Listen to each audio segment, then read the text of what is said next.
our first-time walkers, my hope for you today is that you find this a welcoming community. By being with us here this morning, you're sending the message that mental health is as real as physical health. You are sending the message that reaching out for help is the strong thing to do. You are showing others that the issue of suicide cannot and will not be kept in the darkness. I want to take a brief second to mention there is a tent up on the lawn that has sidewalls. If you find yourself needing a little extra support at any time today, that is our mental health tent, and it is equipped with people who can help you get through a difficult time.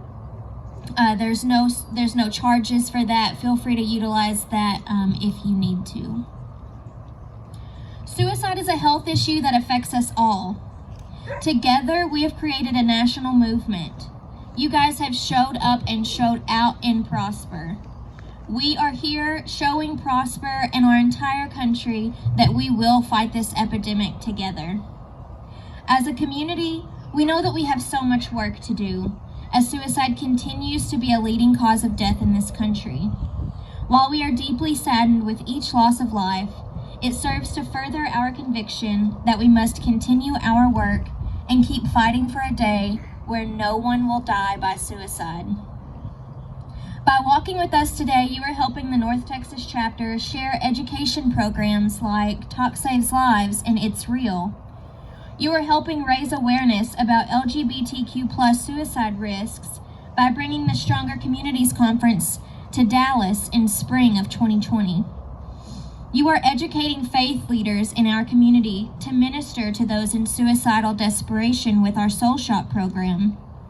You are also helping to provide support to the many people affected by suicide through programs like Healing Conversations and the International Survivors of Suicide Loss Day Conference.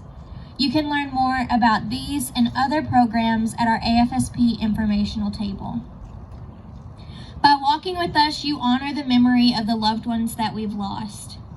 By walking with us, you are letting everyone who struggles know that they are not alone. We are so thankful to have him here in this fight with us. Everything AFSP is doing is a direct result of your willingness, your dedication in getting involved. Together, we are creating real and lasting change, and it's all thanks to you. Together, we are making a difference. Now I'd like to introduce the co-chair of the Prosper Out of the Darkness Walk, Wendy Tyler.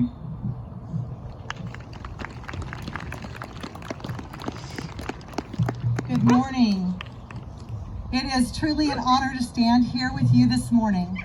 And I'd like to start by giving thanks to all of the volunteers who made this walk possible. And there were a lot of you. I'd also like to thank my co-chair, Tom Weasel. I'd like to give thanks to our AFSP Area Director, Sarah Allen, and all the volunteers on the North Texas Chapter Board for working year-round to deliver education, training, advocacy, and support programs throughout the region. And I want to thank you for being here.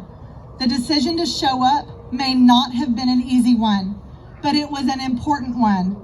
Your presence provides a visual to the entire community that mental health is as real as physical health, that safe spaces like this exist with people who care, that it's okay to reach out for help, and that we must look out for one another and not be afraid to check in and have real conversations with our friends, family members, and colleagues and neighbors, even the strong ones.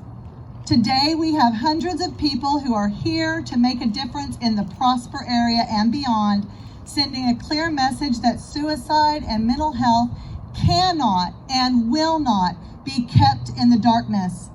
And everything AFSP is doing today is a direct result of your willingness to get involved.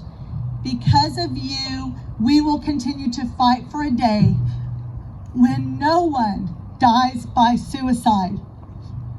I'd now like to introduce you to a really special resident of Prosper that I got to meet just recently. Tanya McGee has walked this journey over the last 2 years since losing her son. She will share her journey with you in the hopes that you will realize that you are not alone. Tanya.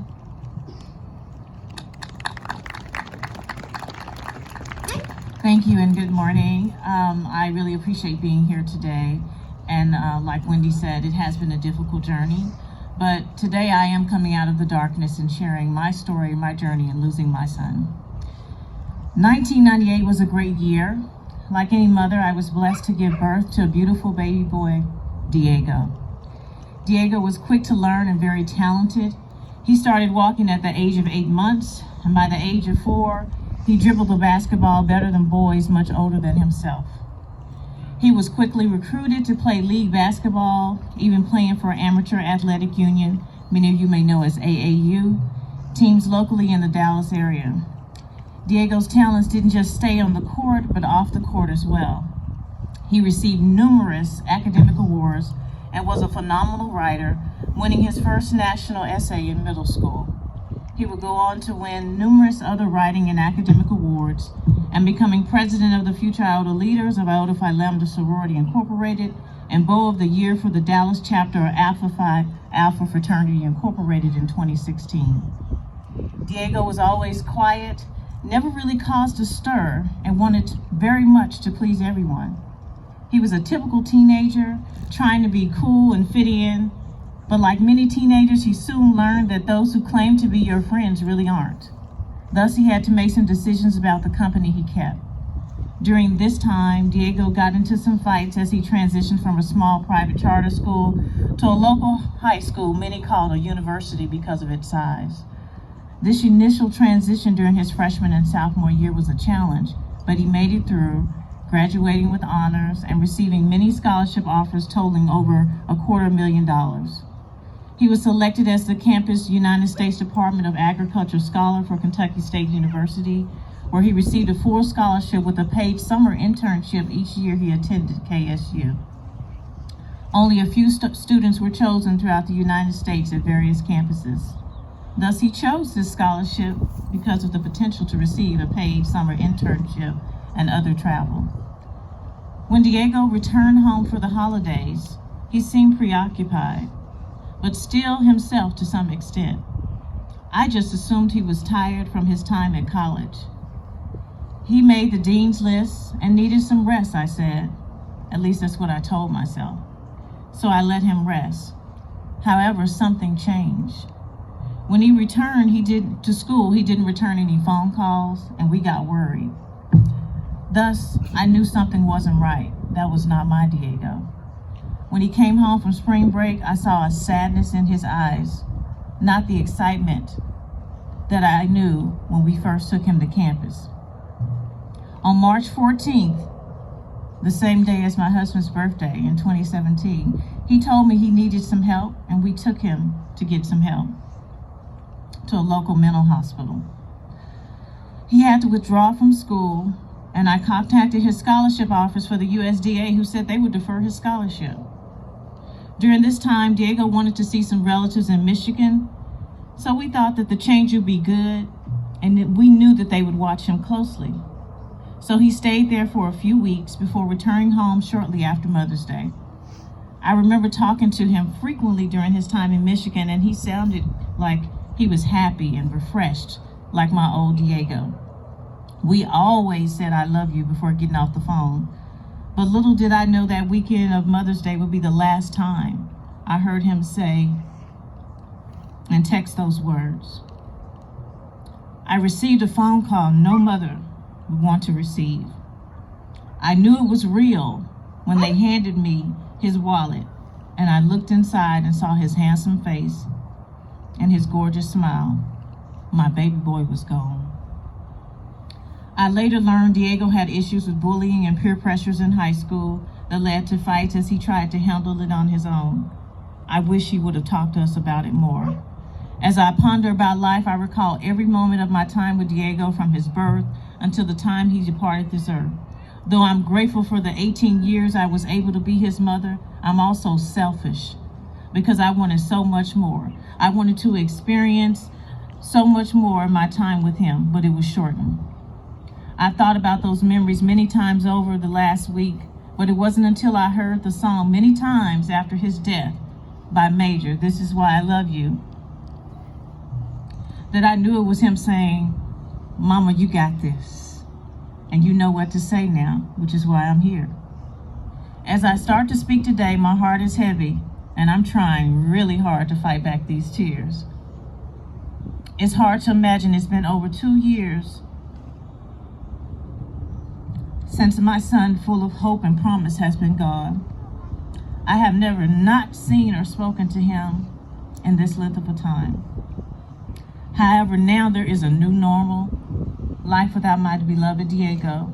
On family vacations, we are one person short. At restaurants, we prefer to sit in a booth so as to not sit at a table with an empty seat. They say suicide doesn't discriminate when it occurs in lives of families and individuals. Well, in this case, I wish it did, and I long for the discrimination. Diego's death has left a huge void in our lives and really rocked our world. It was as if a tsunami hit only our home and we are having a hard time recovering. It has even caused some separation among family unusually. And I also feel as though I've had the plague at times, and that those who come near me think that I may give them the suicide gene. But they don't know any better, so I can't be angry with them. It has definitely not been a solution, but in some cases created more problems. In a letter a few years ago, Diego indicated to me I was the strongest woman he knew. However, this new normal in my life is the true test of my strength. I've been through a lot, but surely this is the icing on the cake. I finally got the courage to go into a counseling support group, which is hard for African Americans to do. After getting my 4th degree, my MBA, and working like a slave, and then until I had a breakdown at my doctor's office during my physical exam, I knew I needed help. I have to be strong for my daughter, Nadia, Diego's sister. She needs me, especially as she becomes her own woman. But most importantly, I have to be strong for myself and tell others my story to let them know they are not alone and can survive as hard as it can be. I also have to let people know who may be struggling with the thought to end their life that there is no need to end it, and that when you do, it's done. But it's just the beginning of dealing with the unrelenting pain that never resolves, no medication can cure, and no voice can soothe away. My faith tells me that I will see my son again. I hear his voice, I feel his presence often, and that gives me some peace. Yet speaking about this gives me hope and strength to know that I am not alone and I can walk with my head held high. On this journey, people often feel alone or as if they are in a class by themselves. Well, I am living proof that you are not. And if you feel as though you are, being here today is proof that you are a first-class citizen who is stronger than you know. I understand the feeling of emptiness, loneliness, despair, frustration, anger, and disbelief that occurs when someone you love decides to end their life. I also understand that it takes a special person to come and stand here and share the story that no one wants to hear. Yet it is vital to do so because you are not alone. I stand here with you today to let you know that you can and should move on because your loved one still lives within you, in your heart, in your mind, and in your soul. Whatever you do now, you do not just for yourself, but for others who need to hear your story, to know that you are not just a survivor, but a fighter who refuses to go down. So I encourage you to stand when you feel as though you want to lay down, smile when you want to cry, and live because your loved one still lives in you. Let's go out of the darkness.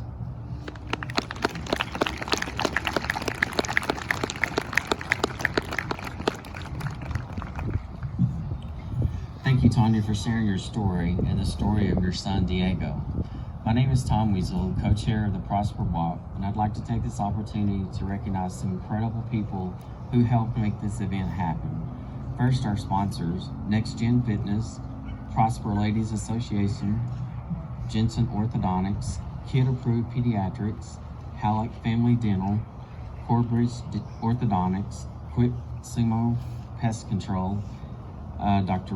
Richard Thrasher of ENT and Allergy Centers of Texas, and U.S. Health Advisors. Also, let's show our appreciation to our volunteers. Without them, this event wouldn't happen. Whether you're holding the sign, working registration, or keeping the venue clean, thank you from the bottom of our hearts. Let's give them a round of applause.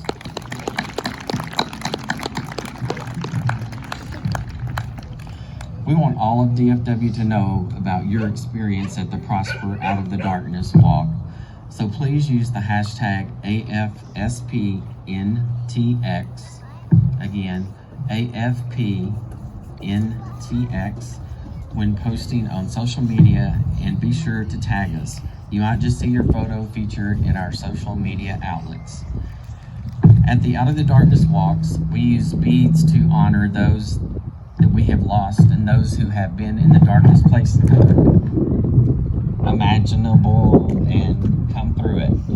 To get us started in our journey, I would like to introduce Bianca Castro, news anchor for NBC Channel 5, to lead us in a ceremony honoring our connections to the cause. Good morning. Good morning. I'm happy to be here because this is something that I'm very passionate about. As a medical journalist at Channel 5, I've done lots of stories on mental health. I've met incredible people, very strong families, many inspirational families and communities, and I have now become an advocate simply because the stigma around mental health is something that we have to get rid of. As you've heard several times already, mental health should be just as important as physical health, and it should be something that we talk about. No one should be ashamed of that, and so I'm here to help break the stigma. Each of us, though, does have our own reason for being here, and as we gather here today, we remember those reasons and we share a symbol to keep them in our sight and in our hearts. And our honor beads pay tribute to a loved one lost, a personal struggle, or a victory. They come in many colors, representing the diversity of our community's connections to this cause. And it is my honor to introduce to you some of the extraordinary people who are part of our community.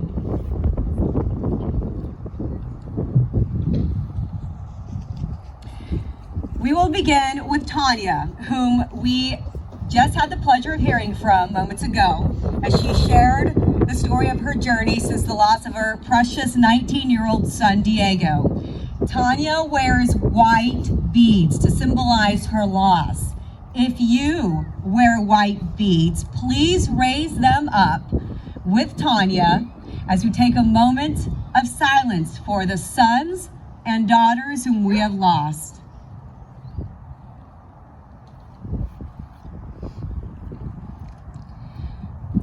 Damian Troutman wears purple beads in honor of his best friend Carson, just 19 when he died by suicide in October of 2017. Damian says, he was my best friend. He was hilarious at almost every moment, and one could always find him by his laugh no matter where he was. He was always there for those in need and would be the first to say hello to someone new. He was a son, a brother, a friend, and a great missionary. He served those around him continually and then served some more as a missionary to the people of Colombia. His struggle, like many, was unknown to those close to him, and it ultimately became too much to bear. We love you so much, Carson, and we look forward to being reunited again. If you are wearing purple beads today, please hold them up with Damien, and let's take a moment to remember the friends and relatives who we have lost.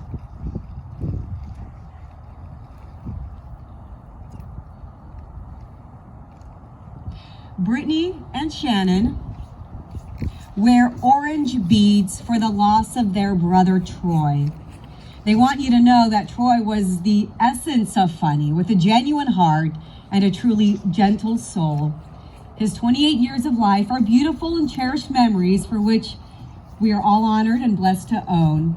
In their words, our brother loved wholeheartedly and taught us the importance of sharing kindness, showing compassion and concern for others, and most importantly, never missing an opportunity to say, I love you.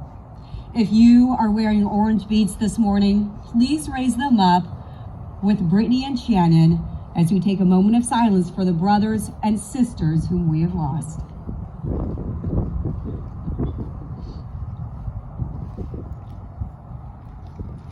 Samantha wears silver beads, which symbolize the loss of military or first responders. She wears them along with white beads for her son, Andrew. Samantha says, Andrew Jennings died by suicide on Valentine's Day, 2016, at only 26 years old. He served our country in the United States Army, and he completed one tour in Iraq, after which he was medically discharged. Andrew was a very inquisitive child and loved to work with his hands. He became a diesel mechanic after leaving the Army. He is still very loved and missed. Samantha says, I think of him every day, and I wish he had known when and where to reach out for help. Let's raise our silver beads with Samantha in a moment of silence for the brave military and first responders we have lost.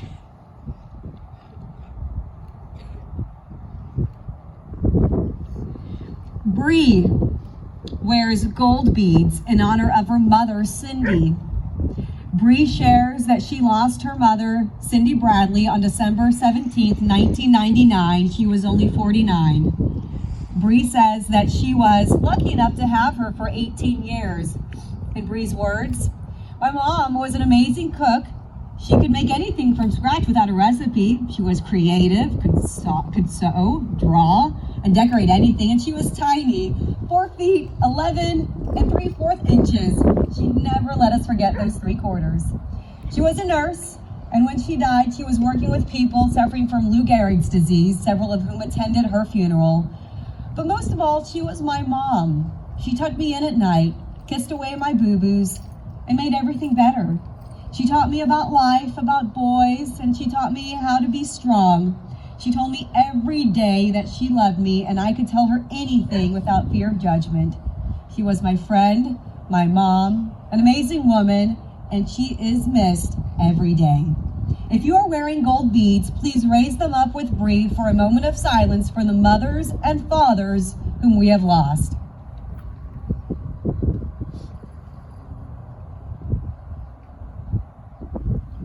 Mary wears red beads in honor of her husband, Nick. Nick was 38 at the time of his passing.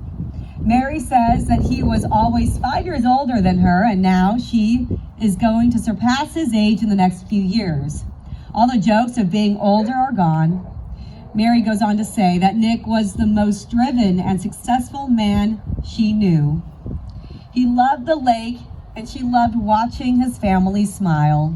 In Mary's words, I miss being able to share stories, send him text messages, and laugh about something amazing our children did. I'm sad every second Kennedy and Liam do something cute and he isn't here to see it or look at them with amazement. It's weird to wake up alone, not hear the sound of a Coke top pop open at 7 a.m. and do the dishes by myself. It is still surreal to celebrate holidays as a family of 3.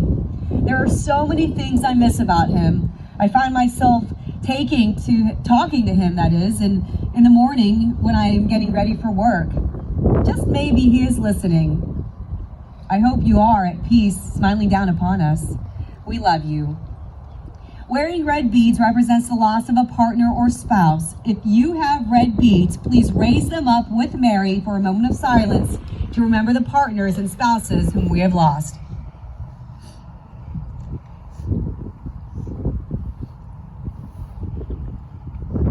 Cheryl wears teal beads for her beautiful daughter Sophie, who struggles with depression. Cheryl shared that Sophie has struggled with anxiety and depression for several years, from middle school and on, and still ongoing. In her words, I worry about her every day. She is living on her own and out of state, and I worry about her every day. It is so hard to try and help her manage her emotional health from so many miles away, but she wants so much to maintain her independence. Cheryl knows that Sophie has many sad days mixed with some okay days. She knows this will most likely be a lifelong battle. This makes her sad knowing that Sophie has to bear this challenge in her life. Cheryl will never stop worrying and checking on her and praying for her. Wearing teal beads today represents the family and friends of those with mental health conditions. If you are wearing teal beads, please raise them up with Cheryl for our friends and loved ones.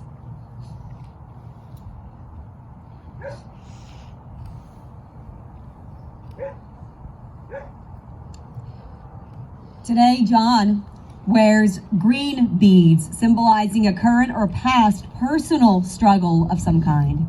John always knew what he wanted when he grew up, a strong, healthy marriage and family. He fought for it with everything he had, attempting to will it into existence over decades. However, after numerous setbacks personally and professionally, John found himself pondering if his family of 7 and the world in general would be better without him. His willpower exhausted, he finally turned to others for help, and there was more help than he ever expected. Part of John's recovery and continual personal development is his YouTube channel for those also seeking recovery from their personal struggles. The world is better because John chose to stay. His family has a more resilient father and husband, and others are relating to his story and seeing recovery as an option. Months ago, John thought he was at the end, but now he knows he's just the beginning, and it just keeps getting better. If you are wearing green beads, please raise them up. We are so glad to have you here with us in this fight. Your presence here lets others know that they are not alone in their struggle.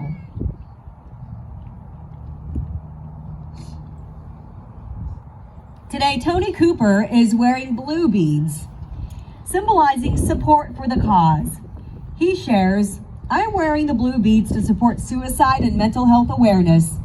This topic is very important to me because I am Prosper High School's Hope Squad advisor.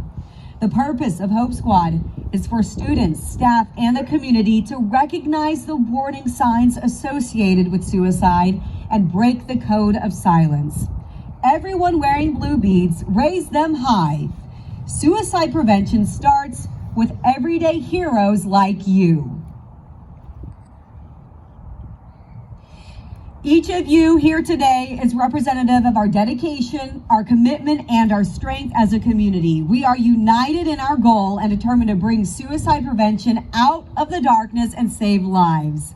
Our different motivations for walking this morning come together in a beautiful spectrum of color. And while our stories may differ, we stand here together, we walk together with one unified goal, and that is to end suicide. Thank you.